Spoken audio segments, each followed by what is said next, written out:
He was born on March 14, 1879, in the small German city of Ulm. There was nothing remarkable about the house or the family. His father, Hermann, was an electrical engineer who ran a modest business, and his mother, Pauline, loved music and longed for stability. But the boy they named Albert would quietly rewrite the rules of reality. Not that anyone could see it then. In fact, most people assumed there was something wrong with him. Albert didn't speak until he was nearly 4. He repeated his words softly to himself under his breath before saying them aloud. Concerned relatives whispered about developmental delays. His teachers weren't impressed either. They thought he was slow, distracted, even defiant. One headmaster famously told his parents that Albert would never amount to anything. He was too dreamy, too different. But Albert wasn't broken. He was observing. From a young age, the world seemed strange to him. It wasn't until he was 5 years old that he saw something that truly captured his mind, a compass. His father handed it to him during an illness, hoping it would amuse the boy bedridden in silence. But Albert was transfixed, not by the object itself, but by the invisible force that caused the needle to move. He stared at it for hours, not just curious, but haunted by the mystery. What was moving the needle? Why did it always point north? That magnetic force, unseen but undeniable, opened his mind to the idea that there was more to reality than what met the eye. That moment never left him. As he grew, so did his questions. He became fascinated with light, space, numbers. While other children memorized facts, Albert chased ideas. He taught himself Euclidean geometry by the time he was 12. He wasn't learning to pass tests, he was trying to understand. School, however, didn't appreciate this kind of mind. The German education system was rigid, authoritarian. Teachers valued obedience, repetition, conformity. Albert challenged them. He refused to recite answers he didn't understand. He questioned textbook assumptions. And he hated the strict discipline. One teacher remarked that his very presence in class was disruptive, even when he was silent. He retreated inward. Music became his solace. His mother had insisted he learn the violin as a boy, and though he resisted at first, he eventually fell in love with it. Playing Mozart, he said, helped him find peace in thought. It wasn't just a hobby. It was another language, like math, like physics, one that expressed truth beyond words. By the time he reached his teenage years, Albert's family had moved to Italy, seeking better business opportunities. He stayed behind to finish school in Munich but felt increasingly alienated. Eventually, he left the school without telling anyone. He joined his family in Milan, walking away from a system that didn't understand him. He was 15 years old. For the next few years, he wandered intellectually and geographically. He renounced his German citizenship to avoid military service. He applied to the Swiss Federal Polytechnic in Zurich, but failed the entrance exam, except in math and physics, where he excelled. Recognizing his potential, the school admitted him on the condition that he complete his secondary education first. He did so in Aarau, where he finally found a more open-minded academic environment. There, for the first time, he experienced teachers who encouraged independent thinking. It changed him. Despite his quiet demeanor, Albert possessed a kind of stubborn fire. He was not loud, but he was unshakable. He would chase a thought to the end of the universe if it meant understanding something better. He didn't seek approval. He sought clarity. And that made him dangerous in a world that preferred routine. His family, meanwhile, faced financial ruin. His father's business failed, and there were expectations that Albert would follow a more practical path. But he had no intention of giving up on his passions. He wanted to become a physicist, even if the path seemed unclear. He wrote essays. He devoured scientific texts. He kept journals filled with equations and questions. He was fascinated by time, what it meant, how it moved, whether it could be absolute. He wondered if light always moved at the same speed, and if that meant time might not be the same for everyone. These weren't textbook curiosities. They were the beginnings of a revolution. He wasn't chasing fame. He wasn't even chasing science as a profession. He was, at his core, a child still staring at the compass, desperate to understand the hidden forces that govern the world. There were no prizes, no stages, no recognition yet. Just a young man who had spent his life asking questions others ignored. A young man who had learned that it was okay to be misunderstood. That the world's judgment wasn't the final word on his potential. That being different wasn't a flaw, it was a gift. Long before the world would know the name Albert Einstein, he had already decided something for himself. That the universe was knowable, that reason could unlock the invisible, and that no one, not even a failed student or a stuttering child, was beyond the reach of greatness if they kept asking why. And so, in the quiet corners of his mind, far from fame and accolades, he laid the first stones of the path that would soon lead to some of the greatest discoveries in human history. At the Swiss Federal Polytechnic in Zurich, Albert Einstein stood out, not for excellence in every subject, but for selective brilliance. He excelled in physics and mathematics but often neglected classes he found dull or irrelevant. He challenged authority with quiet defiance and showed little regard for conventional academic hierarchy. Professors viewed him as undisciplined, sometimes lazy, and several considered him arrogant. As a result, when Einstein graduated in 1900, he was denied the usual academic recommendations.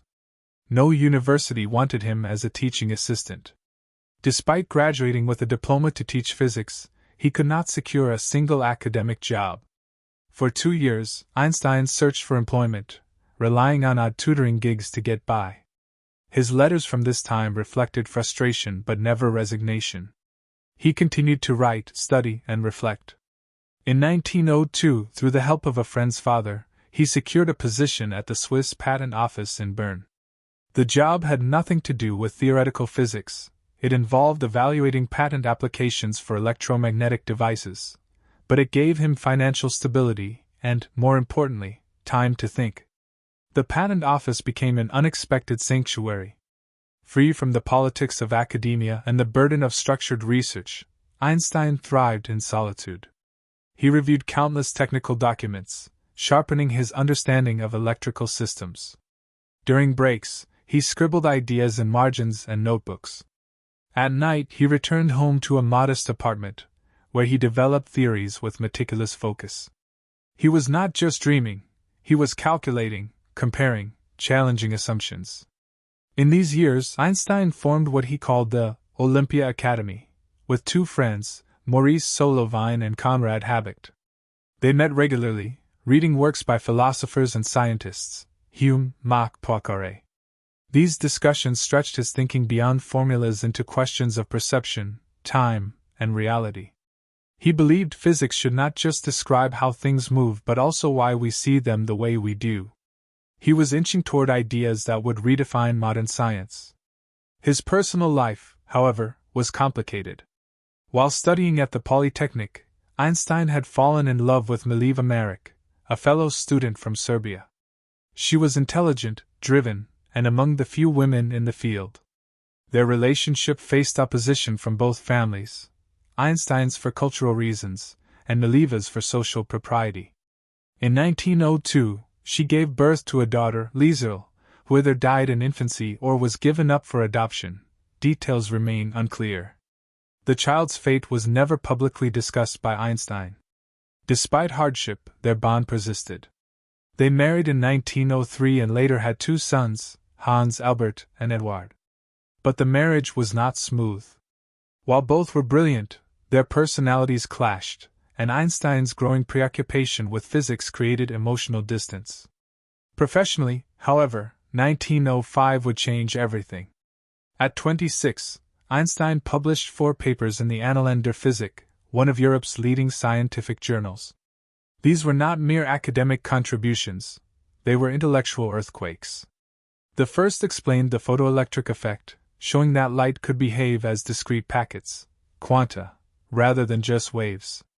This idea challenged classical physics and laid the groundwork for quantum theory. It was the paper that would later win him the Nobel Prize in 1921. The second addressed Brownian motion, the jittery movement of particles suspended in fluid. Einstein offered statistical proof of atomic theory, validating the existence of atoms at a time when some still doubted them. The third paper introduced the special theory of relativity. It proposed that time and space are not absolute but relative to the observer's motion. This obliterated centuries of Newtonian certainty. The paper's premise was simple: the laws of physics are the same for all non-accelerating observers, and the speed of light is constant, regardless of the observer's motion. But its implications were vast: time dilation, length contraction, and a fundamentally new view of reality. The fourth paper, a brief follow-up, derived the now famous equation, E equals mc squared. It stated that energy and mass are interchangeable. Mass is simply a form of energy. It was a staggering idea that connected matter and motion in a profound way. And yet, at the time, few grasped its importance. These 4 papers, crafted during spare hours by a man outside the academic system, reshaped modern physics. It was later called Einstein's Annus Mirabilis, or Miracle Year. None of the work required experiments. All of it relied on thought, logic, and imagination. Einstein had redefined what a physicist could be. He had done it without a laboratory, without institutional support, and without anyone asking him to. Even after publication, recognition did not come overnight. Academic circles were slow to accept such revolutionary ideas from an unknown clerk. But gradually, physicists across Europe began to take notice. His work was too elegant to ignore, too precise to dismiss. In 1909, Einstein was offered a position at the University of Zurich. It was his first official academic appointment, and it marked the end of his patent office years. He rose quickly. In 1911, he moved to the German University in Prague, then returned to Zurich, and finally, in 1914, was invited to join the Prussian Academy of Sciences in Berlin, a position that placed him at the center of European scientific thought. Alongside it came a professorship without teaching duties, allowing him complete freedom to focus on research. Einstein was no longer an outsider. He had entered the halls of academia, but on his own terms. He hadn't adjusted to fit the system had adjusted to accommodate him. He kept pushing forward. Even as the world began to catch up with his 1905 work, he was already focused on something deeper, a new theory of gravity that would account for accelerated motion and curved spacetime. He knew that special relativity was only part of the story. The next chapter would be even more audacious. But in those early years, the pattern was already set. Einstein's rise was not driven by prestige or position, but by perseverance, focus, and a refusal to let convention define truth. He had proven that revolutionary thinking could come from the margins. And in doing so, he had changed the center forever. By 1915, Albert Einstein stood at the brink of transforming physics again. After a decade of relentless thought and calculation, he completed the general theory of relativity. This theory extended his earlier work, addressing what special relativity could not: gravity and acceleration. It proposed a radical concept: gravity was not a force but the curvature of spacetime caused by mass and energy. Objects followed paths along this curvature, which explained why planets orbited the sun and why apples fell from trees. The equations were complex, but their predictions were precise. One key implication was that massive objects like the sun should bend light. This was untestable at the time, but Einstein was confident. He knew that a solar eclipse could provide proof by allowing starlight to be visible near the sun's edge, where it should appear slightly shifted. In 1919, British astronomer Arthur Eddington led an expedition to photograph such an eclipse. When the results confirmed Einstein's predictions, newspapers worldwide hailed him as a genius. Headlines declared that Newton's laws had been overturned. Einstein, previously known mainly to physicists, became an international figure overnight. His image appeared on magazine covers, and his name became synonymous with brilliance. This sudden fame did not distract him. He continued refining his ideas, publishing widely and engaging with scientists across Europe. His lectures attracted large audiences, not just for their content but for the clarity and charisma with which he presented them. Despite complex theories, Einstein had a way of making his ideas feel intuitive, even poetic. His work inspired a generation of physicists. He opened the door to cosmology, black holes, and the expansion of the universe.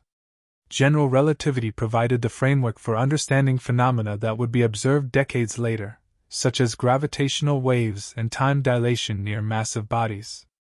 It fundamentally altered how humans understood space and time, not as fixed stages, but as dynamic, interwoven dimensions.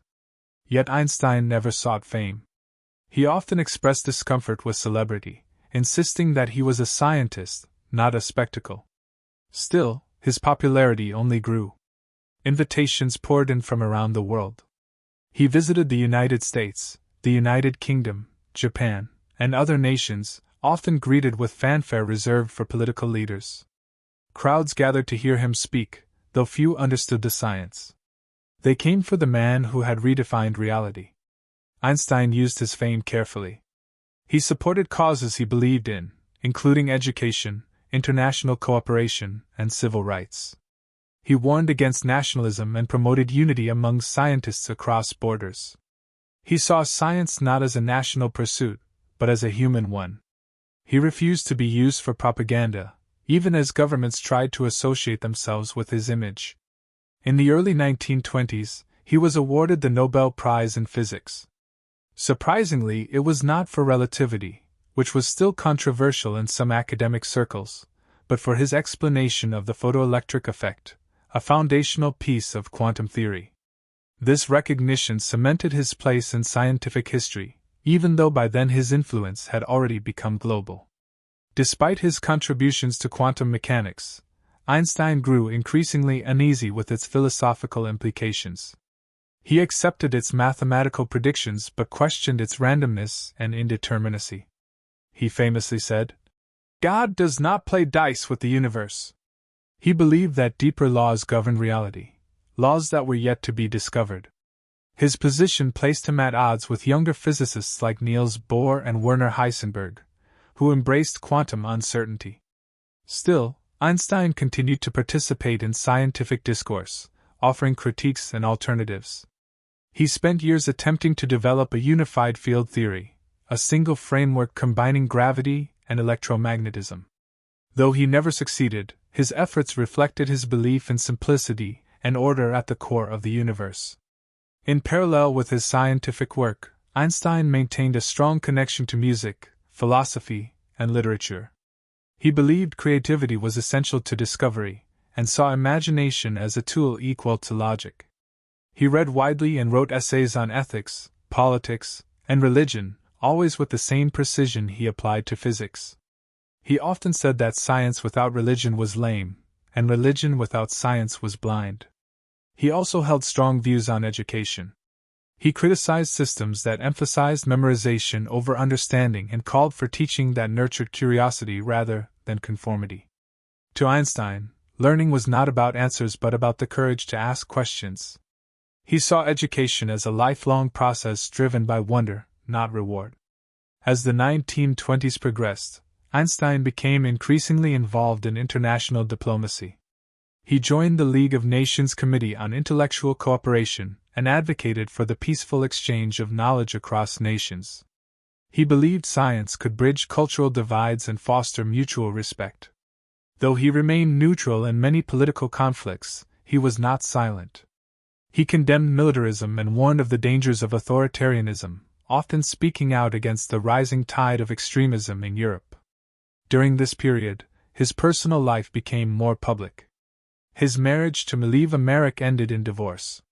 He later married his cousin Elsa Lowenthal, who helped manage his growing schedule and shielded him from the pressures of fame. Still, he remained intensely focused on his work, often retreating into long periods of thought and isolation. Through it all, Einstein remained consistent in his values.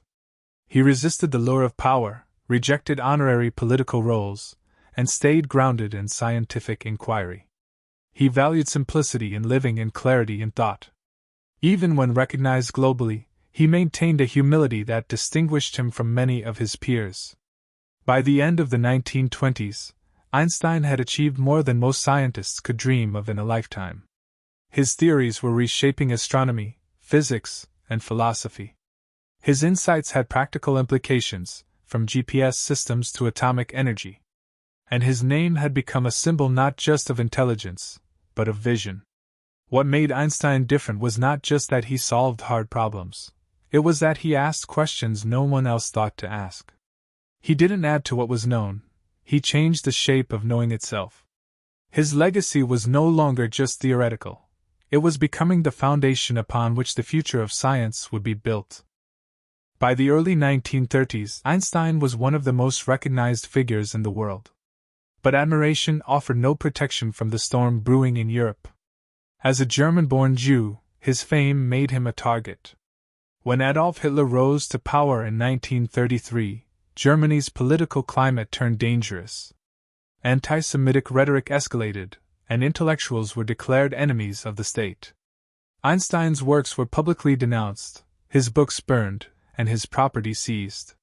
He was in the United States when Hitler was appointed chancellor. He never returned to Germany. Einstein resigned from the Prussian Academy of Sciences and renounced his German citizenship for a second time.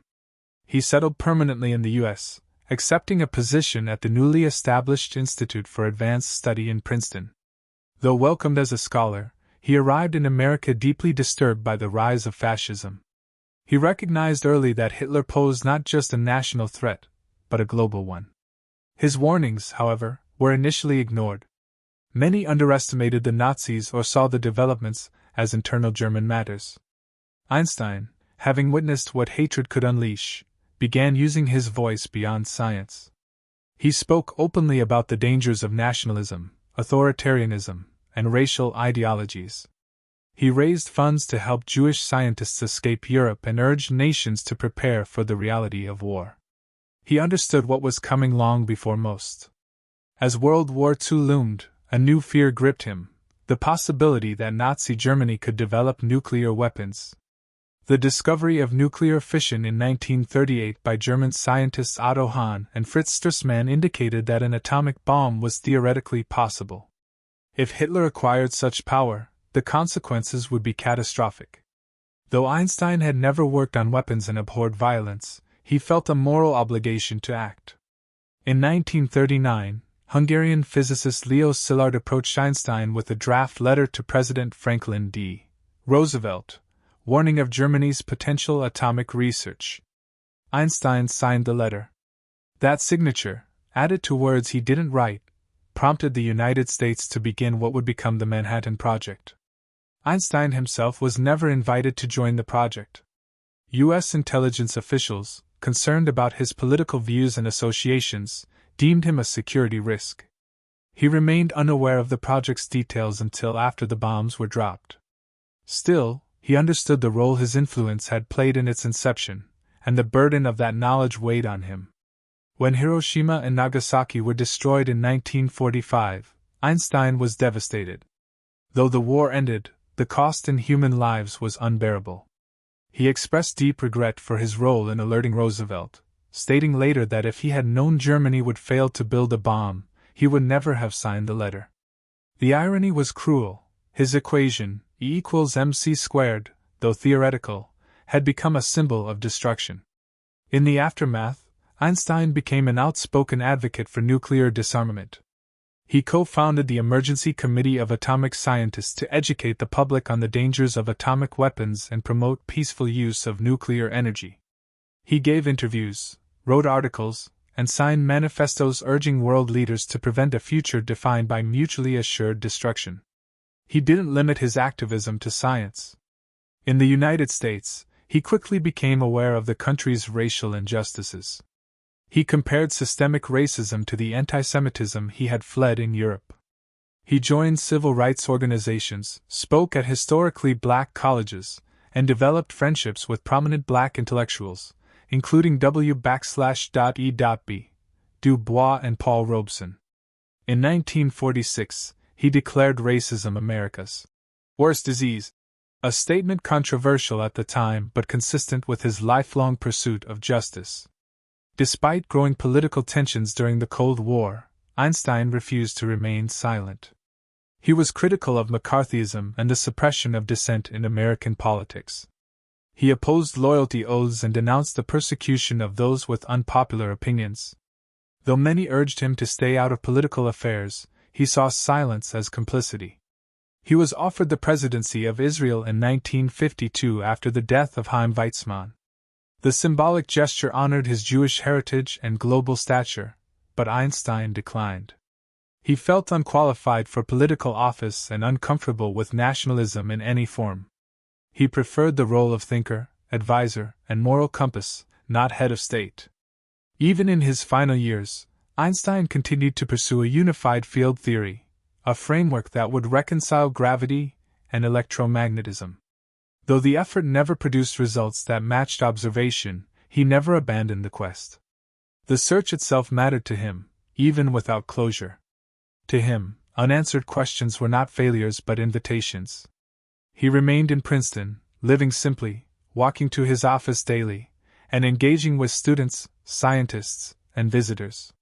He responded to letters from around the world, many from children who saw him as a figure of wonder.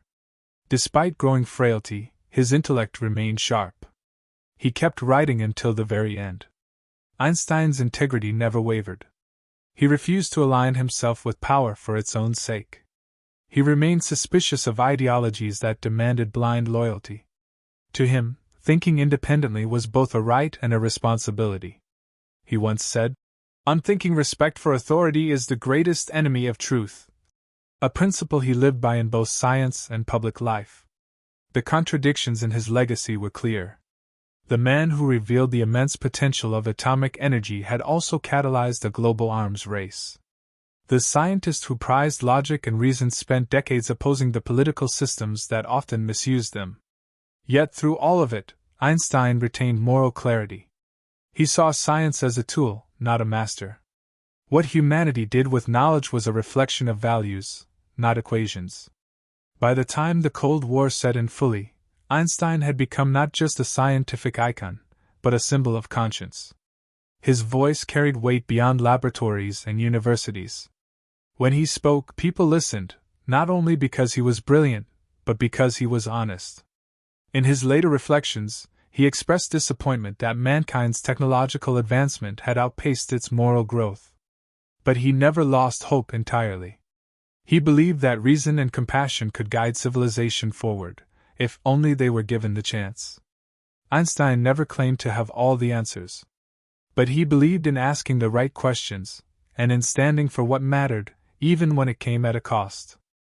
In the final chapter of his life, Einstein lived with quiet consistency. Settled in Princeton, he declined luxury, fame, and ceremonial honors, preferring a routine that revolved around thought. He walked to his office daily, dressed simply, and avoided public events unless they served a purpose beyond ego. He rejected wealth and fame as distractions, maintaining that the pursuit of truth mattered far more than recognition. His mind, though aging, remained restless. He was consumed with an unfinished goal: to unify the laws of physics into a single framework. He believed that the fundamental forces of the universe, gravity and electromagnetism, must be part of a broader, harmonious whole. Despite mounting challenges and a scientific community increasingly focused on quantum mechanics, Einstein persisted. For years, he labored over equations that refused to yield, refusing to abandon the effort even when others moved on.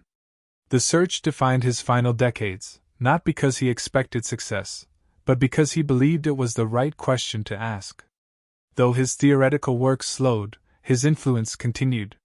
Scientists from around the world visited him in Princeton. Students and thinkers sought his guidance, not just on physics, but on ethics, society, and the role of intellect in shaping the future. He responded to thousands of letters, often with handwritten notes, sometimes humorous, sometimes deeply reflective. He never saw himself as unreachable. He viewed knowledge as a shared responsibility, not a private asset. He remained vocal about global affairs. He warned against the arms race, urging international cooperation to prevent nuclear catastrophe. He supported the formation of a world government, believing that peace required structures that transcended national interests. He was not naive about politics but believed that humanity could not survive without mechanisms to manage conflict through reason. He called for education that fostered critical thinking, rather than conformity, and argued that true intelligence was defined by the ability to question. Though wary of nationalism, Einstein remained engaged with the Jewish community. He supported the establishment of Israel but cautioned against any form of nationalism that mirrored the oppression Jews had historically faced.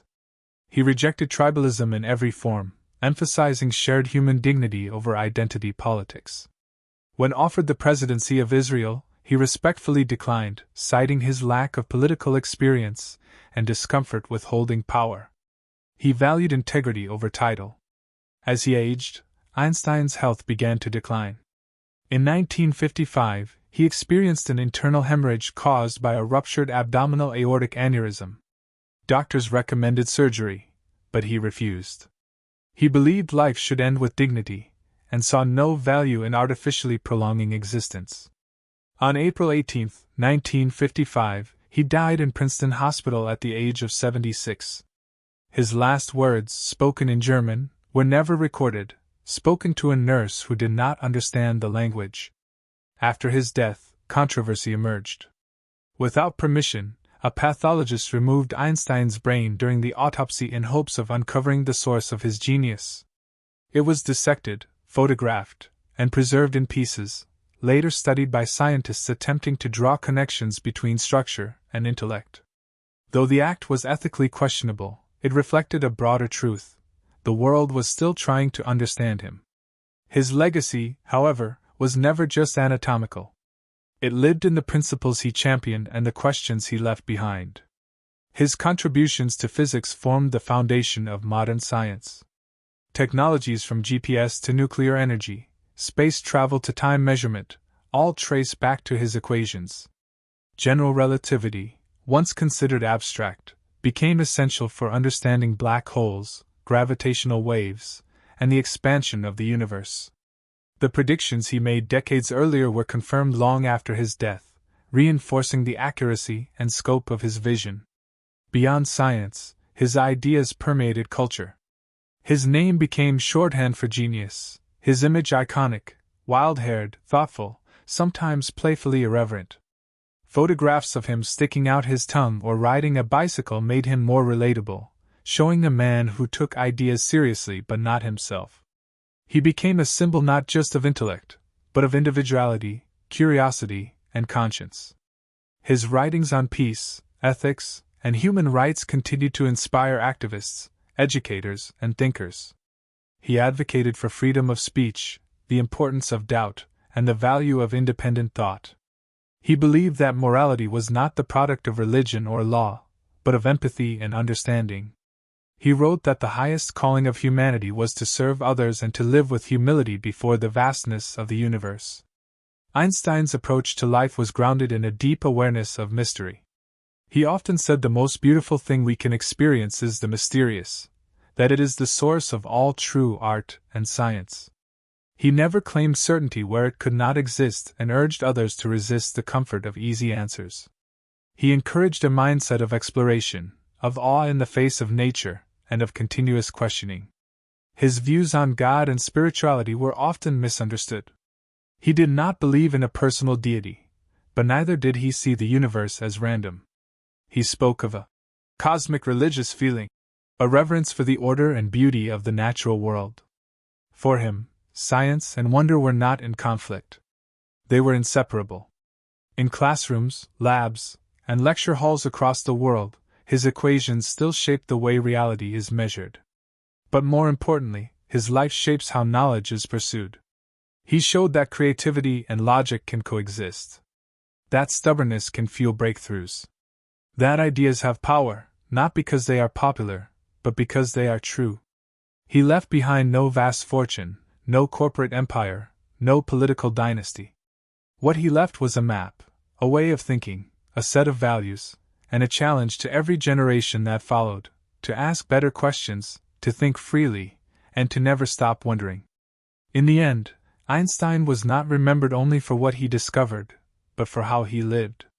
Not just for the theories he proved, but for the humility he maintained. His brilliance was real, but his character made it meaningful. He taught the world that intellect without compassion is empty, and that the pursuit of truth is a moral act. What endures is not only his science, but his spirit, the belief that one person, guided by curiosity and courage, can change everything.